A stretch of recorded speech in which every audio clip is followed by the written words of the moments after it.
I'm Kathy Palmer. I'm the Executive Director for TTRA, and it is my pleasure to introduce Denise Miller from SMARInsights and Stephanie Brown, SMARInsights Executive Vice Presidents. And they are Platinum Partners of TTRA, and we really appreciate their support. I will ask that if you have any questions to please put those in the chat, and we will be answering those at the end. And I will go off camera and let Denise and Stephanie start. Well, hello, everyone. Happy Friday. It's so nice to be with you tonight. Thank you for joining this vendor showcase, and thanks to TTRA for doing this. I think it's been a week of really great content, and we really appreciate them putting us all in the same virtual room together today.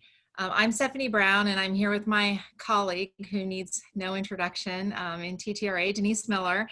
It's a real pleasure for me to join the SMARInsights team after almost 30 years of being a client. We were also young back then when we started out.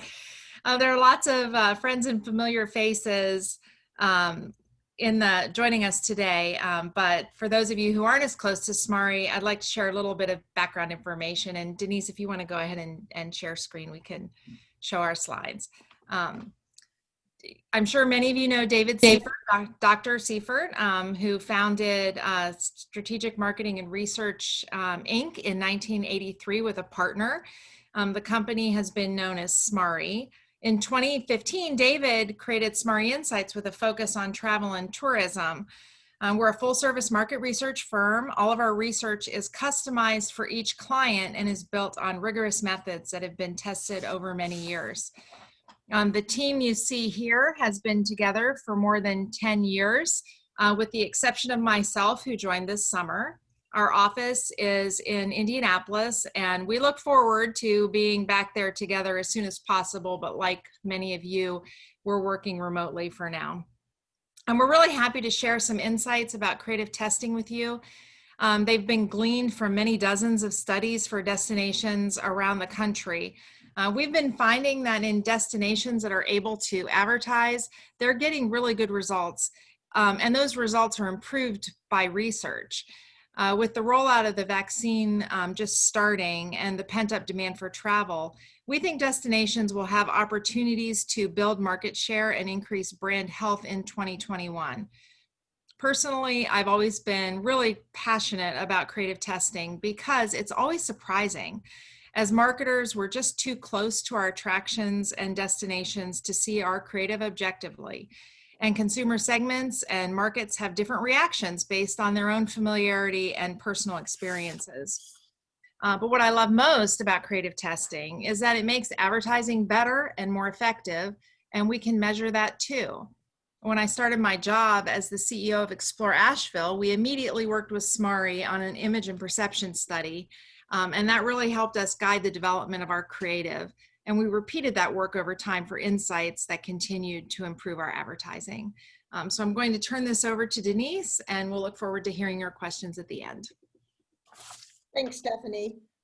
Yes, as Stephanie said, we've been doing this for a very long time. And before I worked at SMARI, I worked at 2 CVBs and was state tourism director and got started in testing and how it could work.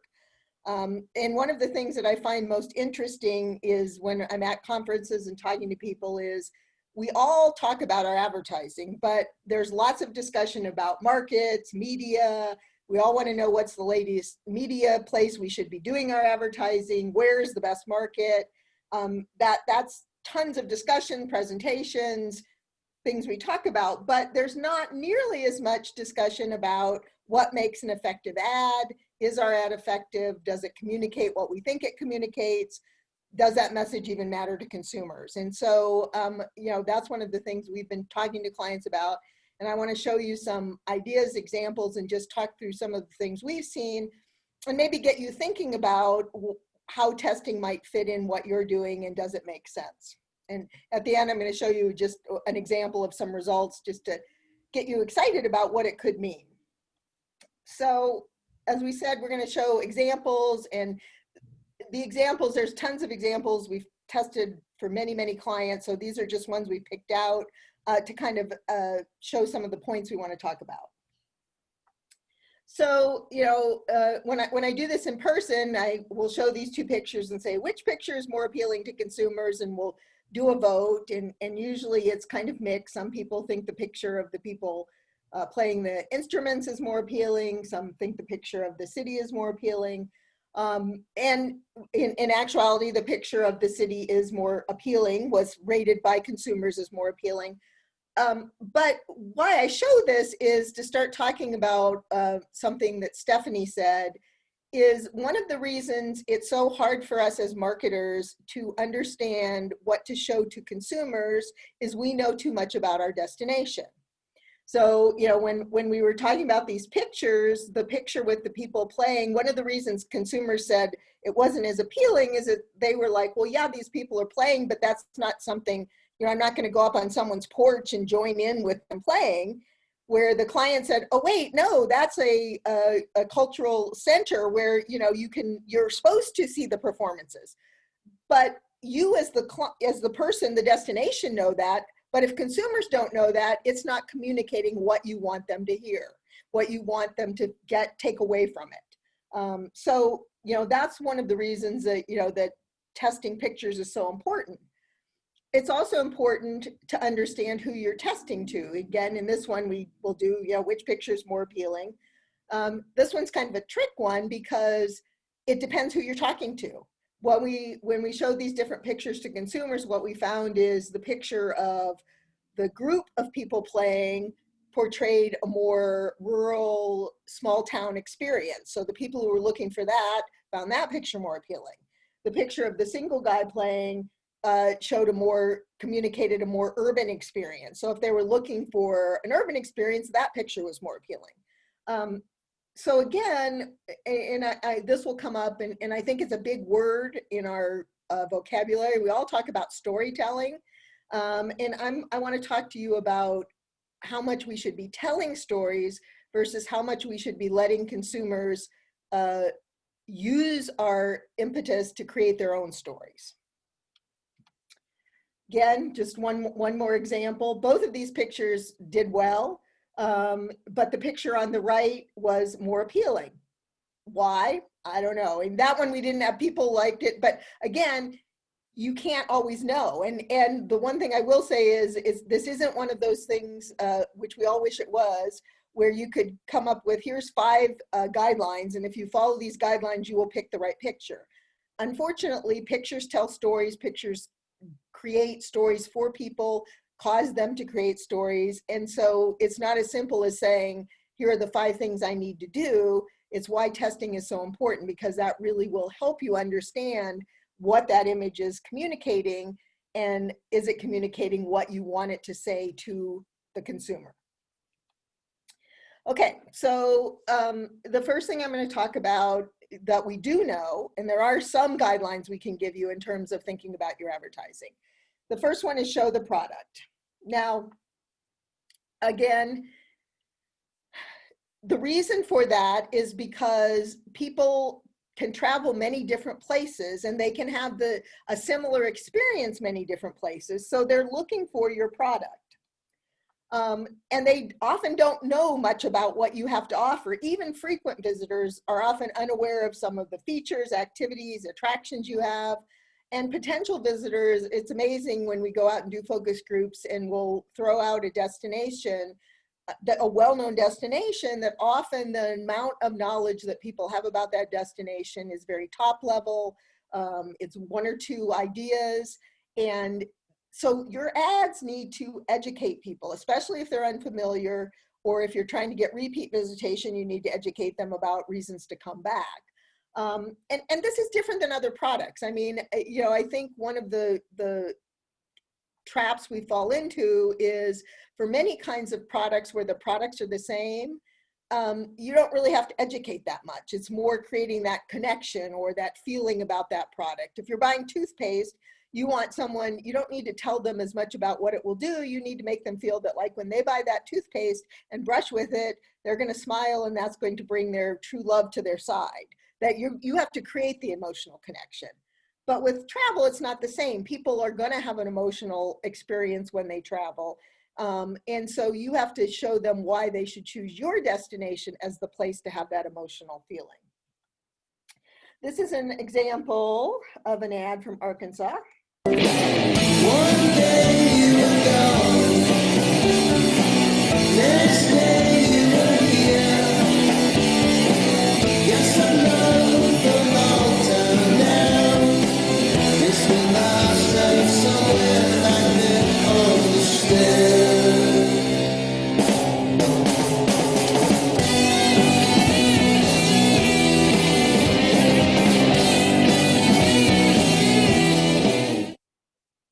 Now that ad shows a decent amount of product. And so people reacted positively to that. They saw the water, they saw camping, they saw kayaking, they saw a variety of different things. The balance there is there also was a lot of showing very specific people and their emotions. And again, what starts to happen is when we tell people a story very specifically in a tourism ad, then what they start to do is say, is that my story? And so what you hear is, well, that's a great ad, but I don't have kids, so it doesn't apply to me. Or my kids don't like to camp, it doesn't apply to me. So to some degree, and I'll show you some examples as we go along, letting people create their own story is actually a bit more powerful. Again, you know, looking at a variety of different pictures, which ones are most appealing. Scenery really works a lot because people want to see beautiful scenery, and it's somewhat different than what they see every day. And so it takes them to a vacation place. The city picture here, one of the reasons people really like that is because, again, what they said when they talked about it was, oh, I can kind of see there's a quirky building. I can see signs that look like independent, interesting shops. I can see some things that are different than, you know, it's not chain stores. It looks like something different and unusual for me to see. So that was very interesting. City scenes are hard to show because so many cities look alike. These were some ads I just put in for Greenville because they tested really well. And again, they kind of showed an interesting side of the city and a little bit of a quirkiness. And so people, that was very appealing to them. And again, you know, part of it is they could create their own story around it. When they, you know, in the one with the child sitting on the fence and the couple in behind, that appeals both. If you have kids, you can see your child having the ice cream cone, but if you're a couple, you can see yourself back in that carriage. And so again, rather than just having a single scene or a single emotion or a single group of people, it's more open to interpretation. Now again, as I said, you have to make sure that picture is open to interpretation and what that interpretation is, but it allows people to do that. What doesn't work is throwing everything at people.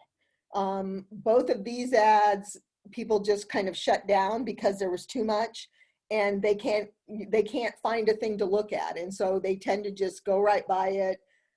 So, you know, while you want to show product, you want to highlight some of your key product attributes that get them interested enough that they're going to want to find out more, look for more, spend time doing that. That doesn't mean you just have to show a single image. One of the things we found is actually pretty powerful is to have one big image that draws people in, that allows them to be pulled into an ad, but then show some opportunities, some other kinds of things that are different in smaller pictures in an ad. And the same thing I'll show you some actual video or television ads that work that way. But it's kind of something that's impactful enough that draws them in, but not necessarily focusing just on that so that you're shutting off their ability to say, well, maybe there's more, maybe there's different things I can do here. Maybe there's a lot of things I want to look into. Again, you want to create that sense of curiosity with your advertising because that's what's going to draw them in and keep them looking. So they don't just look at the ad, they hopefully go learn more about your destination.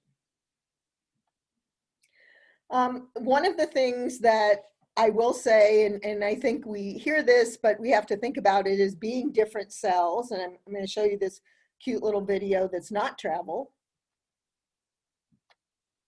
I'm not sure. There's revival in the spreading like a wildfire in my heart. Sunday morning, hallelujah. Now, there were a whole bunch of really cute kids there, but who were we paying attention to? We were paying attention to that little girl who didn't worry about stepping outside the lines, dancing when it was going on. And that's one of the things I think we need to think about as a destination. People want to travel to see something new or different that they can't get elsewhere.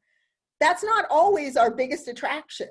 So, you know, it's not always that you have to lead with your biggest attraction. You have to also think, how do I show people there's something different? Show them there's something unique in my destination that will get them to go there, or at least get them to think about it. Because again, as we've talked about, and I think if you talk to potential visitors, their depth of knowledge about your destination is probably pretty low. Repeat visitors are not so low, but even then, often they know just the place they've gone, they know just the things they've done, they don't know what else is there. And oftentimes we find that once they've had an experience, it's almost like they stop learning. And so it's like, oh, I've been to this place, this city, and here's where I go and here's what I do. And they don't even know that you may have opened a new attraction. You may have 10 new restaurants. You may have new neighborhoods. In a state, you may have new parks. You may have a new attraction that was built. So you have to be showing them that. This is an example of, you know, the Wisconsin Dells did a good job of, they went and said, what makes us different? And you'll see here, they call themselves the water park capital of the world. And they've hung their hat on that because that was a point of differentiation. Now, I think sometimes what we're afraid of is when we pick that point of differentiation, it can be very limiting. And one of the reasons I show this ad is because you would think being the water park capital of the world would mean you would only go after kids. But they did a good job of big kids, big fun, jump in, of showing activities that are appealing. You know, I can still have my branding, I can still have a point of differentiation that makes me different than other destinations, but that doesn't mean that I have to only show one thing or only promote one kind of activity to one kind of audience. So I think that's a good example of being different, but figuring out ways to do that creatively so you can appeal to different audiences. I will say you can be too different. These are two things that were tested. These were never ads that ran, but these people found were so different that they weren't different in a good way. So again, you know, I think that's the challenge, but where testing can be really effective is you want to push the envelope, you want to see how you create differentiation, but then you want to make sure that it's differentiation in a positive way versus in a negative way. And so testing can help you say where, oh, no, this isn't communicating what we wanted to communicate. This is another good example of how to focus on what's different about your destination. There's only one bourbon country, only one birthplace of bluegrass, only one National Corvette Museum, and there's only one place you'll find them all, Kentucky. Fall is the perfect time to get away to Kentucky. The air is crisp, nature is spectacular, and everywhere you look, there's something new and different to enjoy. Only one place makes it so easy to have so much fun. Plan your Kentucky getaway today. Every time we show that ad, and that's an older ad, but every time we show it, it's really appealing to consumers because that only one idea is very powerful. Now I know as destinations, oftentimes that's hard because it's like, what are the unique features about us? But I thought it's interesting there, you know, there's only one National Corvette Museum. Well, there may only be one museum in your destination that's exactly what it is, the history of your town. Again, it's getting creative with what are the things that are different, that are unique, that might draw people in. And again, not everything that you have that is different and unique is worth promoting, but it's worth trying to go through that exercise to say, are we missing some things? And then again, testing to make sure that those things have some appeal to a reasonable group of people. But here they put together a whole variety of things. So again, you can see whatever your interests are, you're seeing something that might spike your interest and have you want to learn more about Kentucky as a place to travel. One of the things I really want to talk about is in this, as we talked about in the whole storytelling idea, is freeing people to use their imagination. I think we talk a lot about the idea of storytelling, and we want to tell people stories about our destinations, and there's a power in that. There definitely is a power in that. But one of the things we found is that sometimes if you free people up, it's more powerful because they create their own story about your destination. And because it's their own story, it's more meaningful to them. So let me show you some examples from a picture standpoint. The picture here with the girls and the cocktails. When people talk, this was an interesting picture because it said different things to different people. But basically, there were a group of people getting together with drinks. The background was really important in this one because that city background showed a whole variety of people. So couples would say, well, yeah, that's a group of girls, but obviously there's nightlife, there's things we can do, there's nice restaurants. My husband and I can go out and have a good time. Groups of women said, oh, we can be like that group. Groups of guys said, obviously there's a lot of things going on. So that picture, and again, you wouldn't have known this except for testing, that picture was a really good framework that allowed people to create their own story in a powerful way. The foodie paradise was another one. Fascinating how when people would talk about that picture, for some people, they would say, oh, that's like a down-home barbecue joint where we can sit outside and have barbecue. Other people would like, oh no, it's fine dining and a very high scale, upscale place to go in a lovely neighborhood. A lot of times in trying to sell the whole food idea, we'll show food. And again, what happens when you show a type of food oftentimes is that's very appealing if people like that kind of food. It's not very appealing if people don't like that kind of food. So if you can find a picture like this that allows a whole variety of people to write their own story and write themselves into it, then suddenly you're increasing your appeal very significantly, and you're reaching people in a more one-on-one way that means something to them and gets them excited. These are some other examples, again, where just a picture, numbers can be really interesting. Numbers pull people in. We did a campaign with one client that tested well that was like, activity number 331 in our state. And, again, that makes them think there are at least 330 activities in your state. Not that anyone had ever written that many. That was they picked out that number. But again, steps, this one gets people creating in their own mind, taking that hike, getting to that place. The numbers help spur that. This ad I want to show you, and I want you to pay attention and think how many activities are shown in this ad. The great outdoors, the kind that look like a postcard and feel like a playground. Lakes filled with honey holes and bragging rights that can only be made in Tennessee.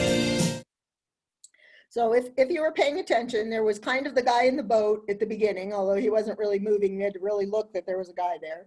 There was a guy fishing, and then there were the kids jumping off. Now, when we were showing this ad in focus groups, we were showing it versus the client. It was not Tennessee, who was not the client when we were showing this, another client, and they had ads where they had people mountain biking and horseback riding and rock climbing and hiking. And what the amazing thing that happened was this was the ad that people thought showed the most activities. Now, it doesn't show activities. What it showed was landscapes where they could create their own activity. And what happened was when we were showing them very specific activities, people would say, oh, like, I don't like mountain biking. I would never mountain bike. Oh, I don't horseback ride. And they would get caught up on not doing those things, where here, where it showed just beautiful scenery and open areas and places they could do those things, then they, again, created their own story. So if they liked hiking, they liked, oh, I was hiking. This is a wonderful place I can go hiking. If they liked mountain bike riding, they saw places they could do that.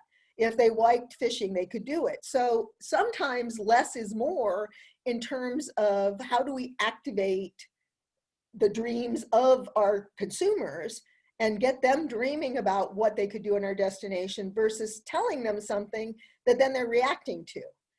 Is that an activity I want to do, or is it not? And if it's not, sometimes that they're turning us off. The next part of that is that when we're telling stories, a lot of times people can be a distraction. Part of that is exactly what I've been saying about, do they identify? So if you show people, oftentimes what we'll hear people say is, oh, well, that was a young person, so that's not for me because I'm older. Or that was a family and I don't travel with the family. So sometimes when you put people in, it's distracting. This was an example where this was, again, an exercise where we had a whole bunch of pictures up on a wall and we had people note the top ones they liked. And this is basically the same waterfall shown with people and without people. The one without people was far and above, got picked many more times than the one with people. And the one that got, the people who picked the one with these two young women or young women. So again, for other people, they got, one, distracted. They were looking at the people, not the scenery. Two, if they didn't identify with those people, then they didn't necessarily think it was for them. Whereas just the waterfall by itself, you'd hear people say, oh yes, my husband and I, we would love to hike there. It would be so romantic. Or I'd love to take my kids there and show them the wonders of nature. Or I'd like to take my grandkids. Again, different people could create their own story from less us telling them a story, less us force feeding them the story we want them to get, more letting them create their own story. You also need to connect to the destination. I think one of the challenges with travel advertising is oftentimes, because it is so emotional, we want to evoke that emotion. But what happens, this was a Massachusetts ad, and this has been years and years ago, and there was actually a television ad which basically showed this child, and like you were their parent, holding their hands, spinning around on the beach with them, and they were laughing and having a wonderful time. And people liked it, and it made them want to go to the beach. It just didn't make them want to go to the Massachusetts beach. Because again, what happened is they would remember, oh, when did I have a lovely experience with my child? What beach was I at? It didn't necessarily connect to a specific destination because it was too focused. They couldn't see anything that told them it was Massachusetts or a specific beach or even a specific type of beach experience. And so I think it's really important to realize that, people travel a lot, they have a lot of travel experiences, and we see this in other places too. If the advertising focuses too much on the emotion of the visit versus the destination, then it's really effective in getting people to want to visit somewhere. It's just not necessarily your destination that it makes them want to visit.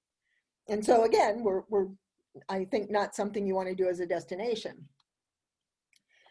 Now, this is interesting. What we did find is one of the ways to put people in, because again, sometimes scenes with no people can make people feel like, make a consumer feel like, well, there's nobody there. Is it going to be really, I don't want to be all alone. But showing people more where, again, they don't have to identify with that person. It's like from the back, it's from the side. The people aren't the main focus of what they're looking at. They can place themselves. So, when we showed the winter one with the Adirondack chairs, people were like, oh, that could be me sitting in that chair, or that could be me kayaking, because it's not completely clear, the age, the sex, some of the things of all of those people. So you get more opportunity to place yourself in that situation and place yourself in that destination and place yourself having that experience. When you think St. Louis, you might picture downtown STL, home of bars, baseball, and very tall monuments. But if you think that's all we've got, you're definitely out of the loop. Explore beyond downtown and find unique neighborhoods like the Loop, with its ethnic restaurants, vintage shops, and live music. Oh, and a new trolley line. All aboard? Whew. Close call. St. Lou is always exploring. I wanted to show this one because one of the things that we do get asked about a lot, or there's a lot of interest in, is using celebrities. And this is one of those cases where the celebrity was used very effectively and people reacted again very positively to this ad. And the reason for that is because while the celebrity is there, the celebrity is focusing on product and highlighting product. And that's, in people in general, if you can make sure that the product shines through, the unique product more specifically than the person and their emotion, that's a really good combination. Because people, in this case, Sterling K. Brown, obviously lots of people are interested, and him promoting St. Louis is positive, but it's positive because it's done in a good way. So I think if you're going to use celebrities, that's what you need to think of, is how do you make sure they're mostly focusing on product and then adding that cachet they have or that connection with the destination that increases interest, obviously, and makes people interested in thinking about it, but doesn't overshadow, so they don't remember that it was just an ad for Sterling K. Brown. There was a really interesting example of this many years ago. And in fact, it was not that long after 9/11 where New York came out with an ad, New York City, and they had kids and talking about their destination. And the kids were in front of iconic places in New York City, but there was so much emotion that people would look at that ad and they'd say, well, it was, it was lovely and it moved me, but it didn't show me anything to do. It actually did, but again, the emotional connection was so strong with those children and so emotional at that time period that it overshadowed the product. And so that wasn't an effective balance. One of these things we did find that's kind of interesting, and I do want to talk about when you should have people, when you should use emotional connection, and where it really works. What we found is when people are thinking about where to go and making that decision, they want to be inspired by the product and the activities and what makes them choose that destination.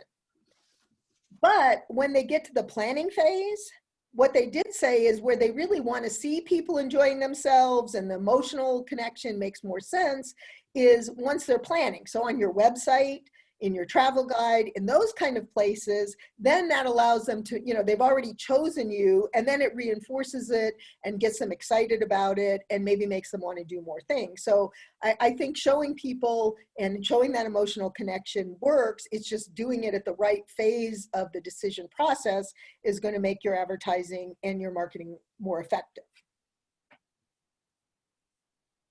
And of course, all these things I'm saying, it's important to realize that your audience matters. And so you have to test with the people that you're trying to go after.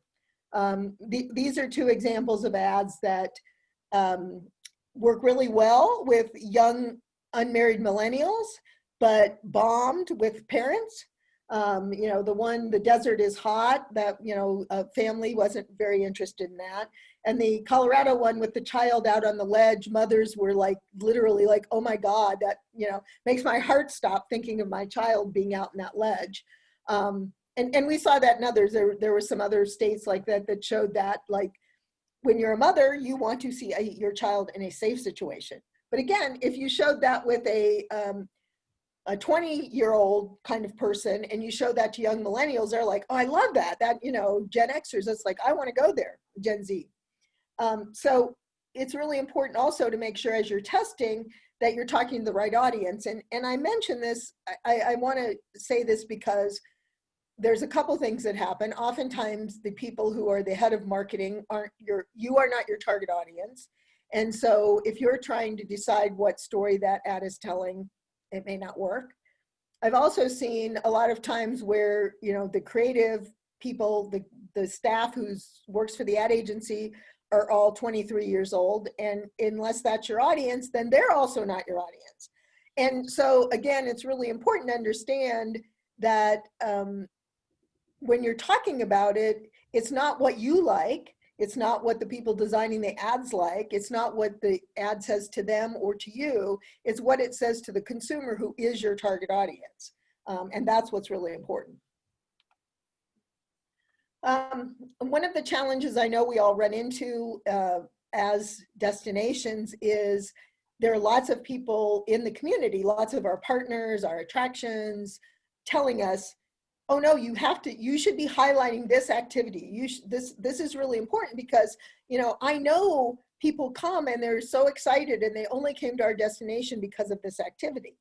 And you as the head have to figure out, what do we show? And so one of the things we've kind of created this grid that helps make those decisions. So when we do research on visitors and profiling who comes to the destination, we ask a whole list of activities that are specific to that destination and which ones did you do? And then after we ask them which ones they did, we show them that list and say, okay, what are the top 2 or 3 that made you choose this destination? And so we get a level of participation, which is the percentage of the people, all your visitors who did that activity. And then we get a motivation score, which is of all those who did it, how many said that was what motivated them to choose your destination. And so then you can kind of group activities into things that have a lot of participation and motivate a lot of people. Those are the things you should put in your mass advertising. You get another group of activities that are more niche, which they don't have very much participation. Oftentimes golf is a good example of that. Like the percentage of people who golf at a destination is low often, but the people who came, that was the reason they came. So that makes sense in a niche advertising publication or a niche opportunity or going after a targeted audience. You also have things that lots of people do, but it wasn't what motivated them to come to your destination. Shopping, sometimes restaurants will go in those categories. So what we encourage destinations to do then is to work with the partners to say, we don't need to show that in the mass advertising, but we'll help you promote it once people are here. So we want people to understand and participate in those activities. So that's at our visitor center, that's in our in-destination publications. That's a way to do that. And then some activities are low participation and low motivation. And you just have to be willing to say to partners, sorry, that's not necessarily something that makes sense for us as the destination to be promoting. Some tactical issues, and I want to leave some time for questions. Identify your destination. We suggest you identify it at the beginning if it's a video ad, because in the real world, if you think about it, people don't pay near as much attention to your advertising as you do. And so again, I've seen lots of situations where someone watches the beginning of an ad, thinks they know where it is, and loses attention. So again, you may be, and sometimes it'll be, oh, I love that. Oh, that was Tennessee. I'm going to go to Tennessee. And it wasn't Tennessee, or it wasn't a destination. So, make sure that they know who you are so that you're, again, not promoting your competitor. Music is very powerful. It's, again, even more than pictures. Almost impossible to know what good music is without asking your consumer. Because that is not only specific to, what it communicates and how well it works, but that's to a specific audience. So if you want to use music, we again say test it, because you may find, again, because it's not you. If you're not, especially if you're not the epitome of your client, your end client, the music you like may not be at all what they like.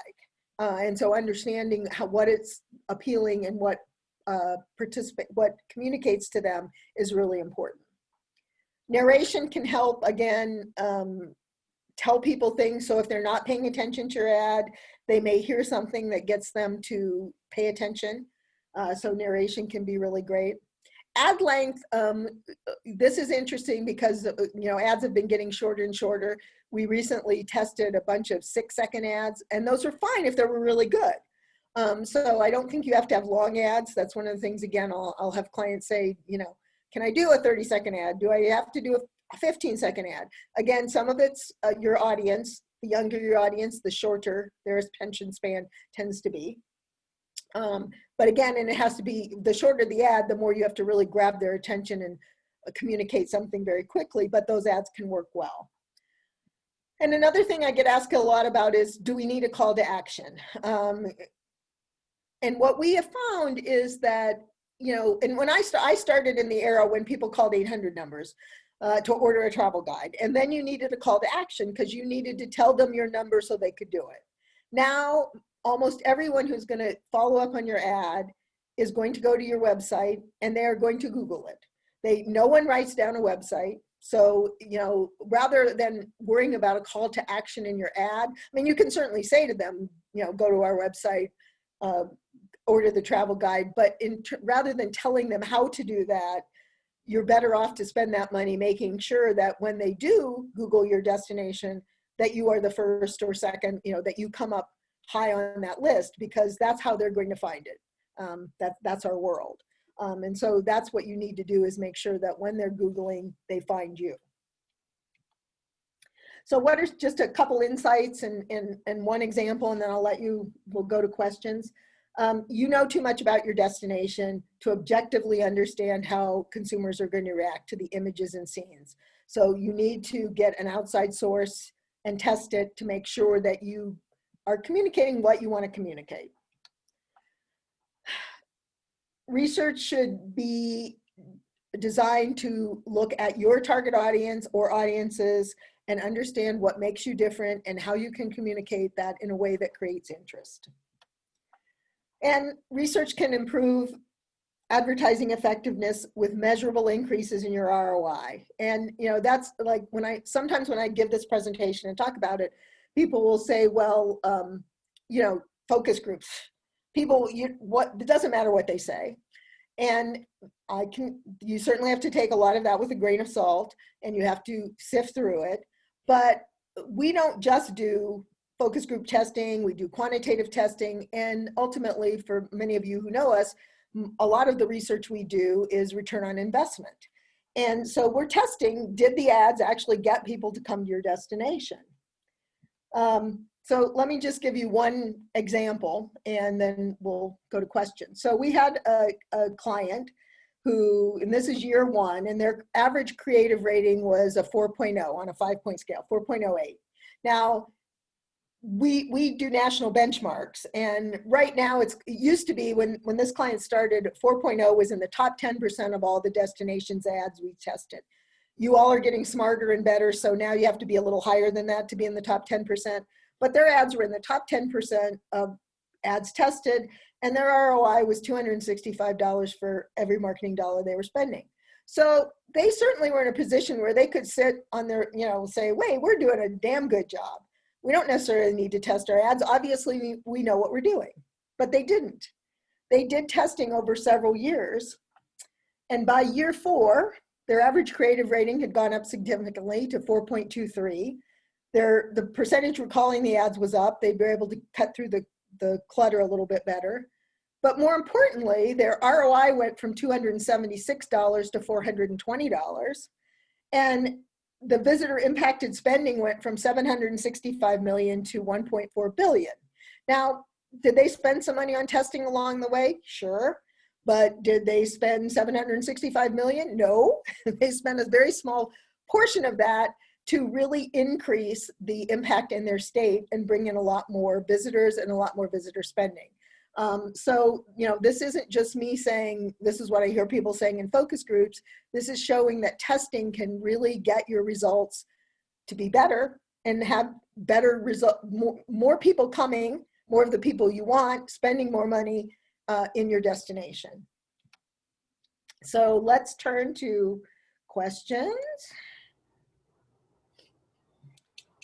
Hey, thanks, Denise. We have a question from Jennifer Griswold from Wyoming.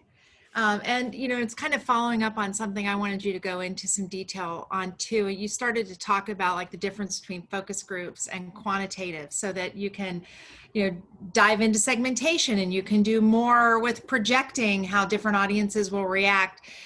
So Jennifer wants to know with like creative testing options, do you recommend, what's the timing that you recommend? Big full creative testing semi-regularly or micro testing every campaign? What are the pros and cons? Well, I think that it's timing, cost, how often you're changing. One of the things, again, we say to clients is many of us change our ads too often because we get tired of them before the consumers do. So, I think you need to test the concept to start with to understand, is it a good concept? And you need to get some idea of what works. And then there are often testing, sometimes in this presentation, I go into all the different opportunities, like if you have a good concept and you're trying to figure out what image works, you can do some A/B testing. There's some easy, cheap ways to then refine it a little bit.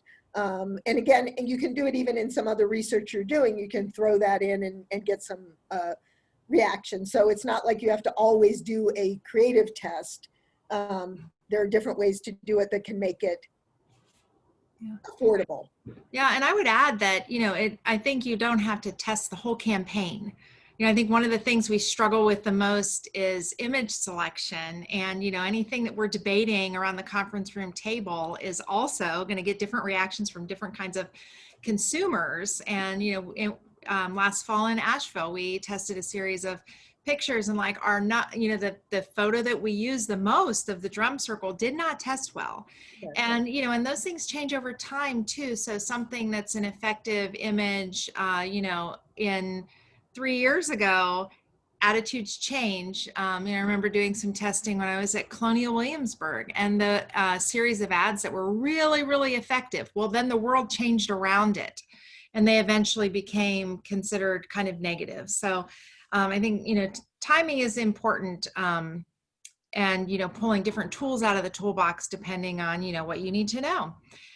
So let's see, Chris Kavanaugh would like to know more about the collage approach and showing many activities versus a single iconic image or activity. And he points out that, that tends to be one of the biggest issues of debate. Well, and I honestly don't think it's an issue of debate. I think you show the icons. That doesn't mean you only have to show the icons, but icons are what promote people to go. Collages confuse people. As I said, you can do a little bit with one iconic image and maybe augment it with a few smaller images. But again, and I think oftentimes it's because we're trying to serve too many masters and we're trying to serve our partners. And in the long run, we have to say to our partners, we're serving you best by getting visitors here and getting them to look. And, the iconic images are what are going to get them to our website or get them to our travel guide where we can show all of these other things that are appealing. And, it's a hard line. And again, I can say this because I was a CVB director 2 places and a state tourism director. And I feel the pain of when you have partners who are angry at you because you're not showing their specific attraction. But, in the long run, that's why testing also helps too, because you can say, hey, we showed a picture of your attraction and it wasn't appealing. So, we've got to try to do something different and get them here. Well, and I think you also talked about differentiation. And, sometimes that big hero shot looks like a lot of other places. Well, and it doesn't necessarily motivate you, to be chosen versus all the other places that look like that. Well, and it's icons, I think, are things that do differentiate you. And those I think you need to show. You're right. Some of the hero shots aren't always different. So it's again, and that's where testing is so effective, because so often what we think is what makes our destination look different isn't. And, you talk to consumers and like, sometimes it's shocking what really got them motivated and got them interested. So we've done a lot of work during the pandemic, getting some reactions to creative. And so Nandi has asked a great question about, considering that we have to wear masks and social distancing for, a long time into the future. how can destinations, or should they, balance images that highlight unique experiences as well as mask wearing and these other protocols, or is that not appropriate? And that's a really hard one to answer right now because I think it's changing. When we were doing some research a couple months ago, people were really wanted to see people in masks and wanted to see safety. They wanted to see still the activity and the icon, but they, if they saw people without masks, it caused a negative reaction. But most recently, when we've been showing it, there seems to be now that they see the vaccine coming, and now that they're looking forward to traveling without that being the situation. We had some focus groups we did recently where people said, "Oh, don't show me the mask." That takes away from it. But again, those ads we were showing were very possibility. What if they were looking to the future and they were going to not be shown till late spring. So again, I think right now, if you're looking at ads to show right now, you still need to be showing masks. When that's going to change, I think, is going to depend a lot on how quickly the vaccine gets out there and how much people start feeling safe, and want to then forget about how bad this was and think about the fun of travel again. Yeah, I feel like as we get closer to, the changes and getting back to normal, we're in groups that we were doing this week, we were hearing, people are in like two really divided camps. And so, we have to choose like which camp you're in, or ways to effectively not alienate, one or the other. As, we're hearing some people saying it's my social responsibility to stay in my house, and other people saying, I've been to Vegas 3 times in the last 6 months. So Wendy has been looking at some social media research, and they're kind of seeing that people are feeling our need for familiar experiences. And so she says, I think that this is something that to consider in the short term. Do you have any thoughts about that? Yes, I mean, I think, well, it's interesting because again, I think familiar in terms of what we used to do. Not necessarily when we've been talking to people, I haven't heard them saying, I want to go back necessarily just to a place I've been, but I want to have the kinds of experiences I used to have before. But again, yeah, I think that definitely in the short term, people are more likely to do drive trips. And so, things they, go to places they've probably been because they're close to them versus venturing out. Before the pandemic hit, there was a real trend of a lot of people wanting to really do just something new and never wanting to go to the same place again. And I definitely think it's different now, and will be for a while. The question is how long that lasts. Yeah, and we've heard some people this week talking about how I just can't wait to do anything. Yeah. And I think, I've heard you all talk a lot in recent months about just the opportunity to get out of the gate and build market share and increase your brand health, because this is not just a disruption but almost a resetting, right? So do you want to talk a little bit about the opportunity for destinations as we kind of come out of the gate? Yeah, I think that one of the things we're seeing is, I think you need to start, if you haven't been advertising, you need to be thinking about it and getting ready, because there are destinations that have kept advertising, and in some cases they've gotten some more brand awareness, some share. They definitely have established themselves, and other destinations have chosen not to, sometimes because they weren't allowed to. But that's definitely made a difference, and I think it's changed some of the competitive landscape. Also, people are saying they're going to gravitate to start with to more outdoor activities. But again, there are people, if there are people been to Las Vegas 3 times, there are people who want to go to cities. So again, I think we need to be honing in on where is the audience we can attract. How do we, when should we start doing that, but be poised to do it, because I think some destinations have been off the air, and if they're not ready to go back on quickly, we're seeing some losses in potential market share that could change the landscape pretty significantly. Hey, I think we've covered all of the questions, and it looks like we're ending right on time. So do you have any final thoughts you want to share with everyone?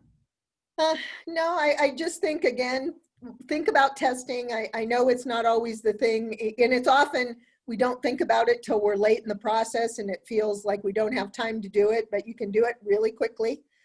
We've done it for clients when they've had almost finished ads and they're like, I need it in a week, and we can do it in a week. Because I've almost never seen an ad testing where we didn't learn something that helped pretty significantly. So, you know, just don't discount it. Think about it next time as you go back and redo your budgets now. I think figure out how you put that in the mix going forward. So I would just also add that, you know, now's a time when, you know, we're you know, destinations are in a high scrutiny environment. And, you know, even if your ads have tested well over time, you know, now's a good time to, you know, look at refreshing that data. And, you know, and I think also, like, don't be afraid of it. We've been doing a lot of testing for a lot of people, and the results are generally very good. So I think, you know, we're seeing with clients a little bit of anxiety over, like, well, what is this going to say? Because things are so different. But, you know, we look forward, like all of you, now in the 10th month of something that, you know, when I think we all went home in March, no one thought it would last that long. So we appreciate everyone coming on today, and look forward to ringing in a new year that hopefully will end better than it begins. Thank you, Denise and Stephanie. We really appreciate your participation in Partners Week. thank you, guys. Have a great afternoon. Thanks, everybody. Thanks, everyone.